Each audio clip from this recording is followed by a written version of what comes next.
Et bonjour à tous. Allez, on se retrouve pour la suite un petit peu de cet exercice. Alors, on a vu dans la vidéo d'avant comment facilement mettre la lumière à l'intérieur de notre scène avec quelques portails ici de lumière fait avec des rec lights, la directionnelle et le post-process volume, qui sont vraiment les choses essentielles. Ça reste simple mais efficace. Et là, l'autre phase vraiment importante, ça va être comment est-ce qu'on place une belle caméra et comment surtout on en fait des rendus. Parce que c'est bien beau de faire du lighting dans Unreal. Après, il faut quand même savoir exporter et rendre tout ça.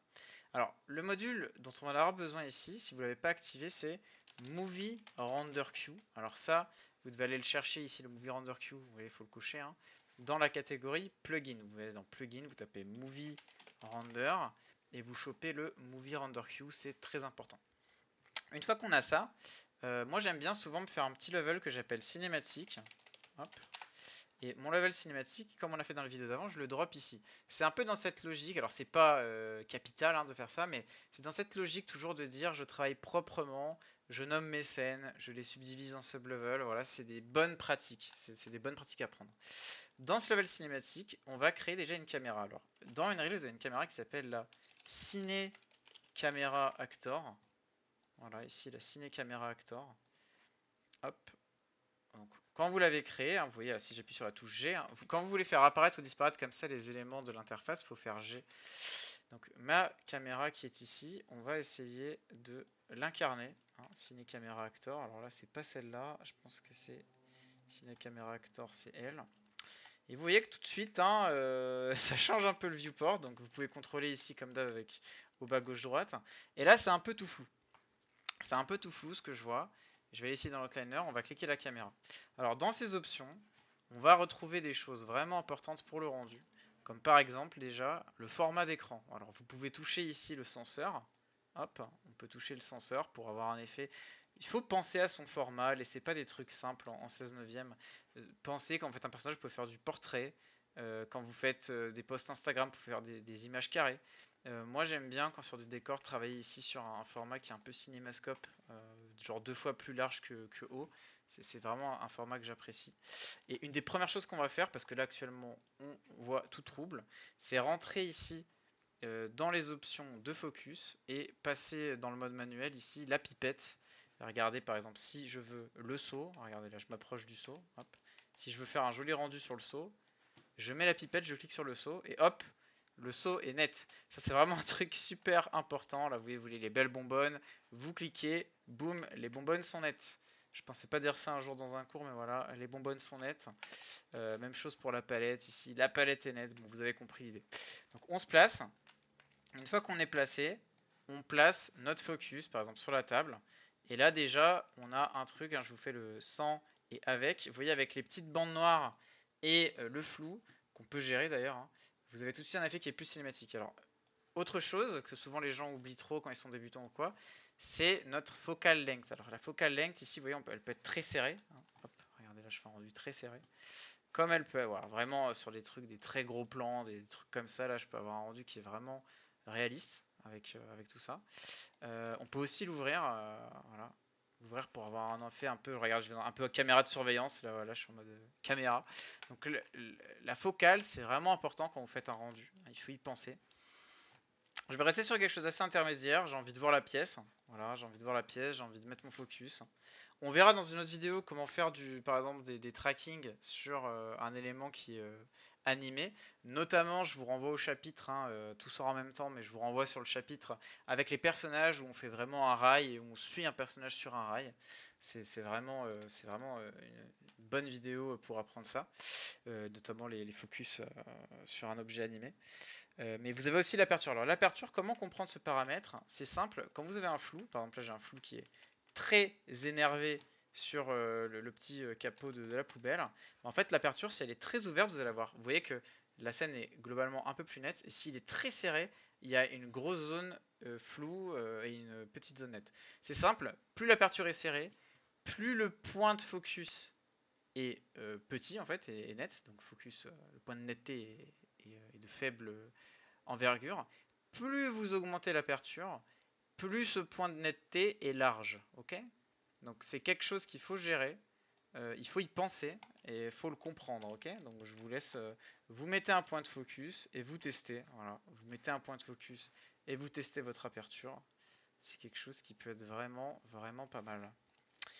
Voilà, j'ai ma caméra. Maintenant, imaginons que je veux faire un effet un peu, voilà, mouvement, caméra shake, etc.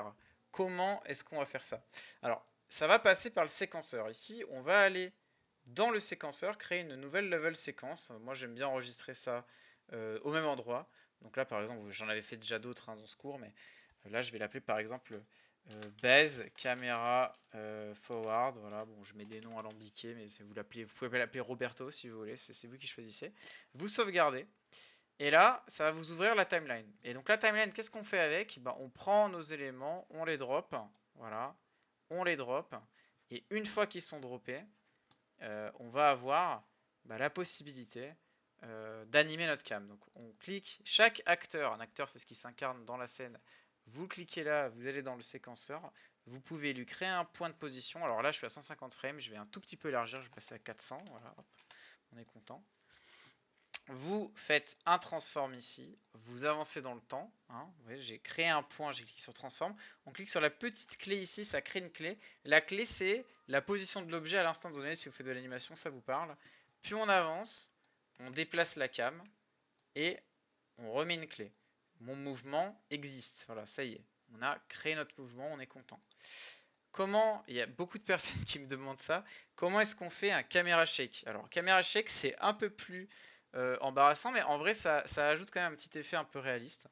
Alors, la manip est la suivante. Vous allez pouvoir créer un petit blueprint, ici, un blueprint class. Donc, j'ai fait clic droit, blueprint class. Ce blueprint, on va aller chercher dans toutes les classes, il y en a des milliers dans Unreal, caméra shake. Voilà. Caméra shake. Alors, faut le trouver, hein, il y en a plusieurs. Je vais taper shake plutôt que caméra. Hop, voilà. Caméra shake base. Voilà, je suis content. Je le crée. Select. C'est parti. Je l'appelle caméra shake. Et là, regardez bien, ça va très vite. On l'ouvre. Il charge. On le ferme. Là, vous vous dites, mais Maxime, tu es fou. On le réouvre. Hop. Et depuis qu'on a fait ça, on peut maintenant composite caméra shake pattern. Voilà. Et dedans, c'est magnifique. Ce n'est pas ça. Je me suis un petit peu trompé. C'est pas ce paramètre-là. Toutes mes excuses. Blueprint class, shake. Défaut caméra shake base. J'ai cliqué un poil trop. On l'ouvre, on le ferme, on le réouvre. Et là, c'est magnifique. J'ai été. Là, je suis là où je voulais aller.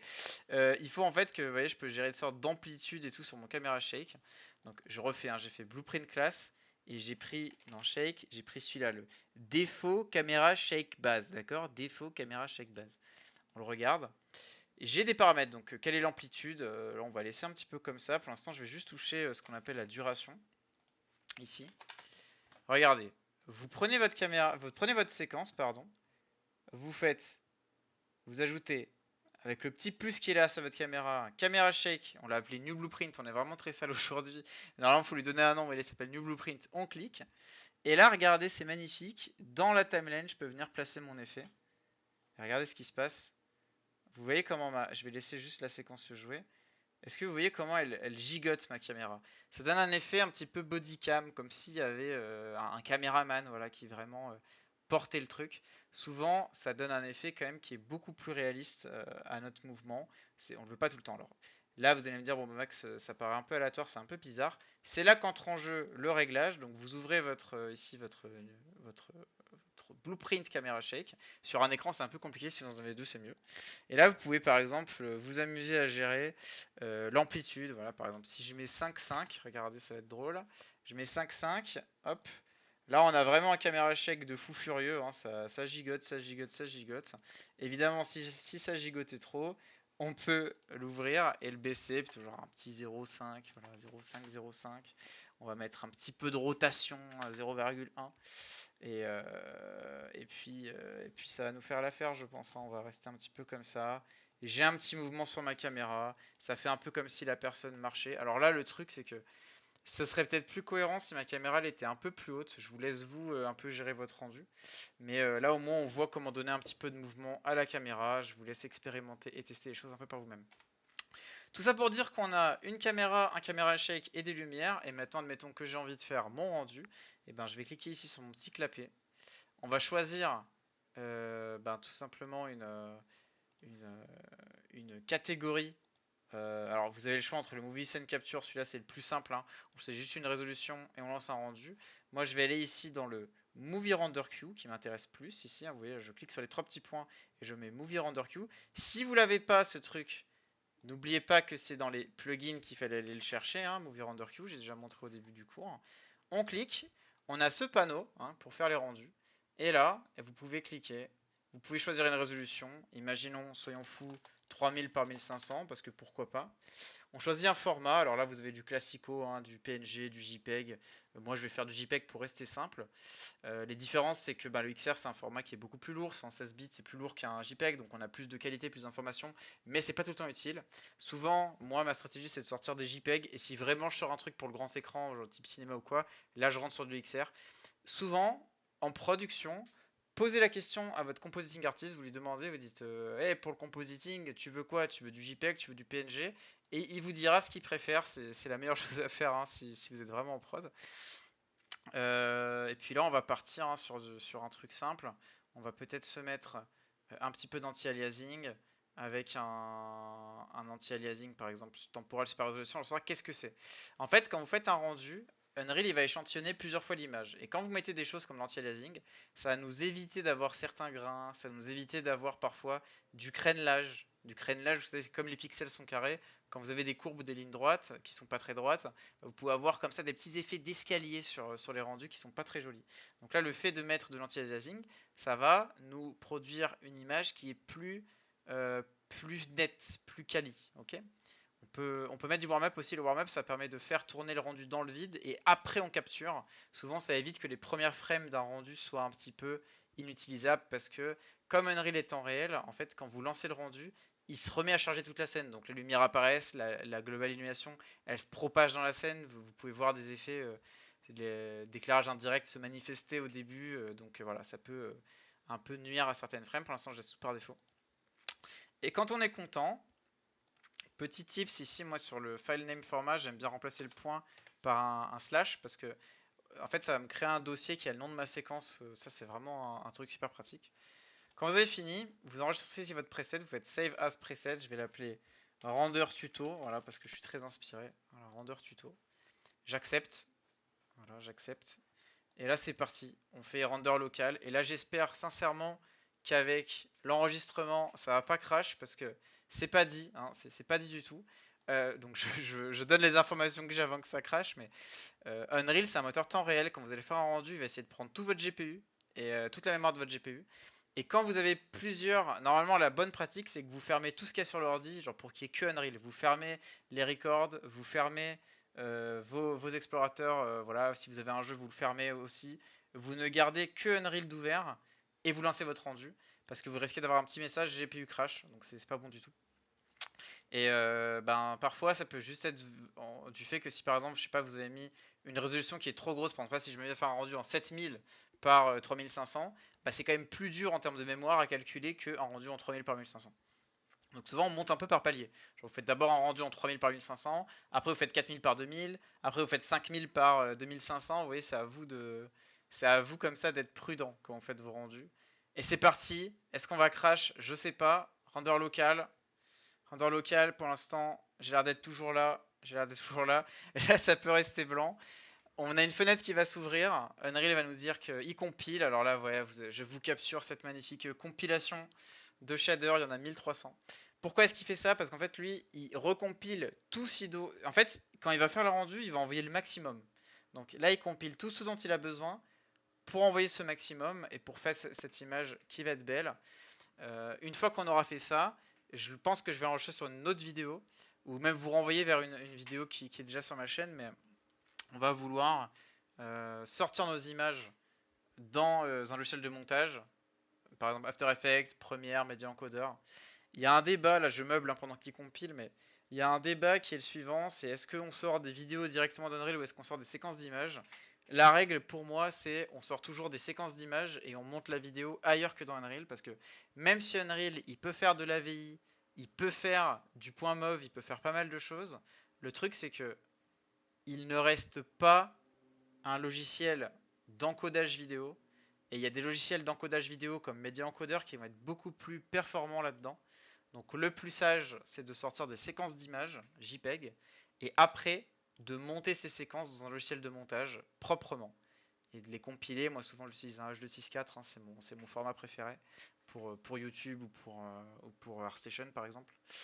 Donc là voilà, si vous voulez vraiment faire des pièces de portfolio, je vous déconseille de sortir des vidéos directement d'Unreal, c'est pas la bonne méthode, c'est pas la bonne pratique.